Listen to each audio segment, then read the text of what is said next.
Сәлеметсіздер ме? Баршаңызға қайырлы күн. Мен Қармақшы ауданы Ақжар ауылының нөмір 28 орта мектебінің 10 сынып оқушысы Риас Саят. Табиғатты аялап атты жас өлкетанушылар, экологтар және де табиғат зерттеушілері форумының жасыл идея атты номинациясында өзімнің жобамды ұсынамын. Яғни менің бұл жобам толықтай табиғат ресурстарын тиімді пайдалануға бағытталған. Өзіміз білетіндей, өзіміздің туып өскен өлкеміз Қызылорда облысы ежелден келе жатқан күріш өсіруші шаруашылық. Алайда соңғы жылдары Сырдария өзенінің тартылуы мен су деңгейінің күрт төмендеуі күріш шаруашылығына өзінің кері әсерін тигізіп отыр.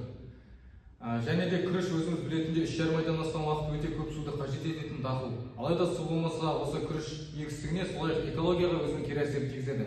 Солай біз ойлана келе суды қалай үнемдеп әрі тиімді пайдаланамыз деген сұрақтарды өзімізге қоя отырып, осы жобаны құрастырдық. Бұл жобаның мақсаты заманауи технологияларды пайдалана отырып, судың бірде-бір тамшысын ауаға құр босқа жібермей, оны қайтадан айналымға қосу. Өздеріңіз көріп отырғандай мына макетке назар аударсаңыздар, бұл макет толықтай жасыл технологияға негізделген. Яғни мына жерде тұрған күн панелі мен жел генераторы бізді сырттан келетін қуат көздеріне тәуелді қылмай, бізге табиғаттың тегін қуат күшін алуға мүмкіндік береді. Яғни күн панелі мен жел генераторы бізге энергия қуатын береді. Яғни сол қуат арқылы біздің мына жерде тұрған моторымыз іске қосылады. Бұл мотор іске қосылған жағдайда біздің күріштіктен кейінгі ағыз жіберетін суымыз ол қайтадан айналымға қосылады. Яғни біз күріштікке бір рет жіберілген суды бірнеше рет айналымға қоса аламыз.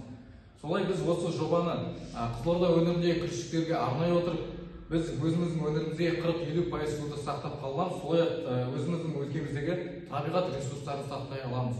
Қорытындылай келе бұл жай ғана макет емес, бұл біздің өзіміздің туған жерімізге деген жанашырлығымыз. Яғни өзіміз білетіндей Сырдария мен Арал мәселесі қазіргі таңның өзінде жаһандық қасіретке айналып отыр десек болады. Егер де бұл жылдан жылға жалғаса беретін болса, ертең біздің күріш шаруашылығымызға, яғни ата шаруашылығымызға үлкен кері әсерін тигізеді.